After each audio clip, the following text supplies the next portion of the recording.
Hello जी, मैं हूं आप सबका अपना प्यारा भाई मोहम्मद शान और आप देख रहे हैं हम सबका अपना यूट्यूब चैनल शान असलम भट्टी। तकरीबन 1 साल हो गया मुझे व्लॉगिंग छोड़े हुए, क्योंकि कुछ मजबूरियां, कुछ हालात का सामना करना पड़ा था मुझे। मैंने अपना आईफोन XS बेच दिया था, क्योंकि मैंने उसके बेचने के बाद ना अपनी इन्वेस्टमेंट की थी, अपनी शॉप पर पैसे इसमें खर्च कर दिए थे। पूरे 1 साल हो गया मुझे व्लॉगिंग छोड़े हुए। अब मुझे हिचकिचाहट हो रही है कैमरे के आगे बोलने के लिए। तो काफ़ी अच्छी व्लॉगिंग जा रही थी, मेरा काफ़ी अच्छा कंटेंट जा रहा था, क्योंकि मेरी जो सगी सरवार वाली वीडियो थी ना, माशाल्लाह उसने 80K प्लस व्यू निकाले थे और उसने मुझे काफ़ी फ़ायदा दिखा था और मुझे एक नई उम्मीद जागी थी कि मैं भी व्लॉगर बन सकता हूँ, मैं भी व्लॉगिंग कर सकता हूँ।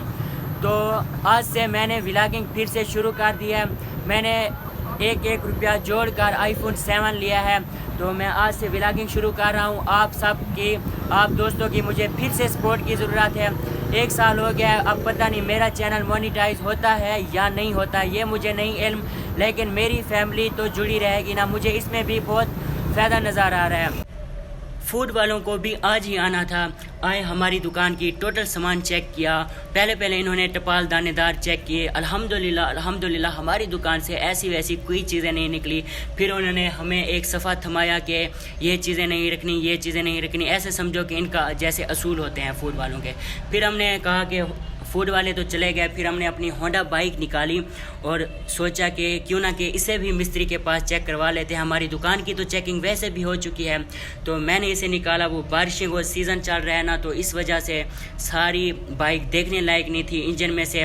और मैंने सोचा कोई बात नहीं, इसकी सर्विस भी करवा लेते हैं। लेकिन मैंने सोचा नहीं, अभी बारिशों का सीज़न चल रहा है, अभी इसकी सर्विस नहीं करवानी, अभी जस्ट मिस्त्री के पास इसे दिखाते हैं क्या इशू है। फिर मैं चला गया सीधा अकरम खोसे की दुकान पर। वहाँ मिस्त्री साहब ने कहा यार ये ज़्यादा इशू नहीं है, ब्रेक आवाज़ देती है, जस्ट पानी चला जाता है हब में से, तो ये ज़्यादा इशू नहीं है। हमारे मोटरसाइकिल की ना टैंकी भी थोड़ी लूज़ हुई थी, इसका नट खुल गया था। मैंने सोचा कि ये भी टाइट करवा लेता हूँ। हालत कुछ ऐसे ही बिगड़ी हुई थी, ऐसे लग रहा था जैसे ये इंजन ऑयल लीक हो रहा है। मैंने मिस्त्री से मशवरा किया, उन्होंने कहा कोई बात नहीं, ये सर्विस करवाने के बाद ठीक हो जाएगा। फिर मैंने सीट खुलवाई और देखा ये सारा का सारा नट हुआ पड़ा था, खुला हुआ था। फिर बेटे कहो, एक बार फिर से कहो। फिर बाबूजी तो कहो यार।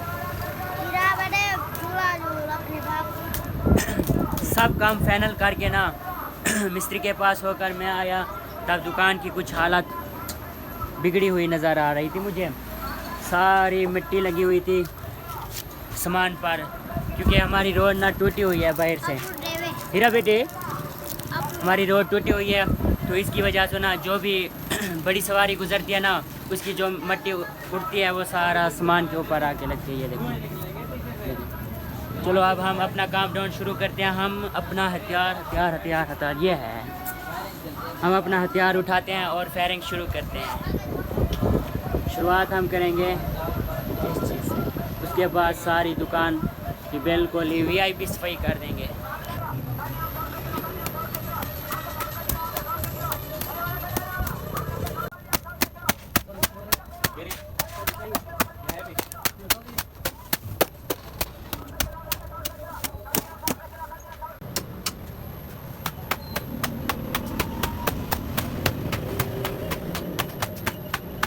के बाद आपके भाई की कुछ इस तरह हालत हो गई, सर पर मट्टी, हर जगह मट्टी।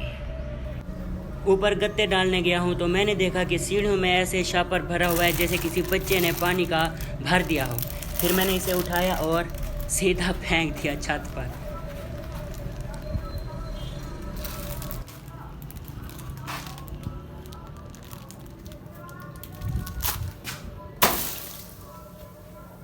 काम फाइनल करके फिर मैंने सोचा क्यों ना क्या मुंह ही धो लेते हैं यार, मुंह की बारी कब आएगी। फिर मैंने अपना फेस वॉश उठाया और जल्दी मुंह धोने को चला गया।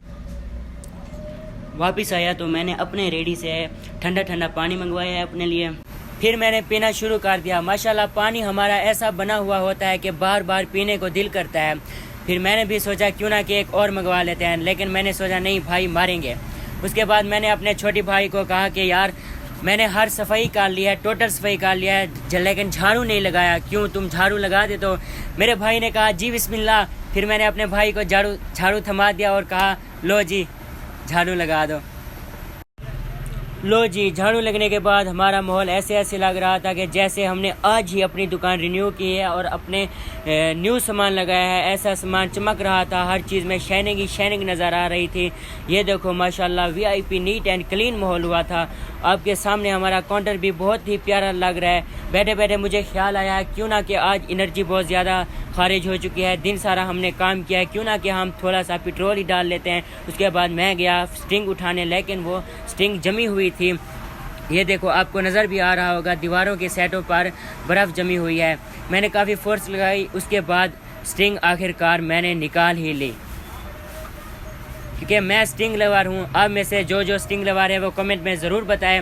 उसके बाद आपके भाई ने स्टिंग खोलकर गट गट पीनी शुरू कर दी और मुझे बहुत अच्छा लगा। अल्लाह हाफिज़।